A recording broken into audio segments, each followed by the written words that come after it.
আসসালামু আলাইকুম। চলে আসলাম আমি নতুন একটি ভিডিও নিয়ে আপনাদের মাঝে আজকে শেয়ার করব আমার নতুন লফট জিটি পিজন লফট।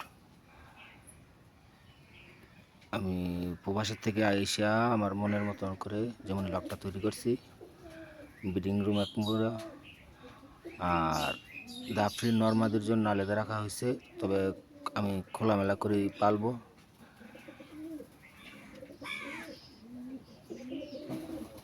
বেশি দামি কবুতর নয়, শখ থেকে তো, তাই একটু কম দামি কবুতরই পালি, আর কিছু না। আবদ্ধ অবস্থায় তো অবশ্যই জানাবেন আমার কবুতরের ক্লাবটা কেমন হয়েছে। আর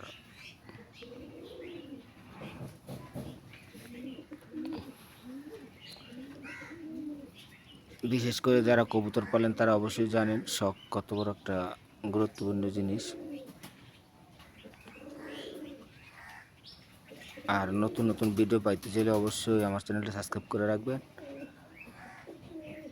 আর যারা কবুতর পালার জন্য আগ্রহী তারা অবশ্যই শখ না জাগলে কবুতর পালবেন না, কারণ কবুতর পালা একটা শখ। বিশেষ করে এটা ব্যবসা ক্ষেত্র জিনিস না।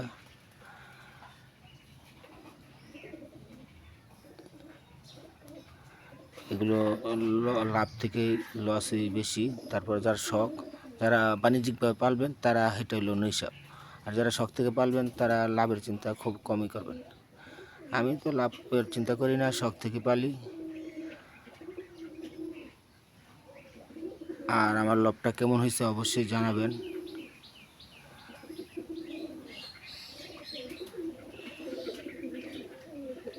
তো ভিডিওগুলো দেখতে থাকুন।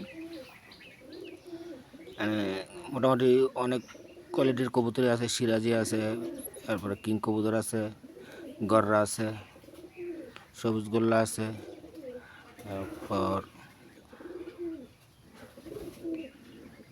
কষা কয়েক জোড়া কবুতর আছে, মুখী আছে, লাল বোম্বাই আছে। মোটামুটি 10-12 আইটেমের কবুতর পালতেছি। দোয়া করবেন সবাই। আপনাদের জন্য শুভকামনা, এবং নতুন নতুন ভিডিও পাওয়ার জন্য অবশ্যই চ্যানেলটি সাবস্ক্রাইব করে রাখবেন।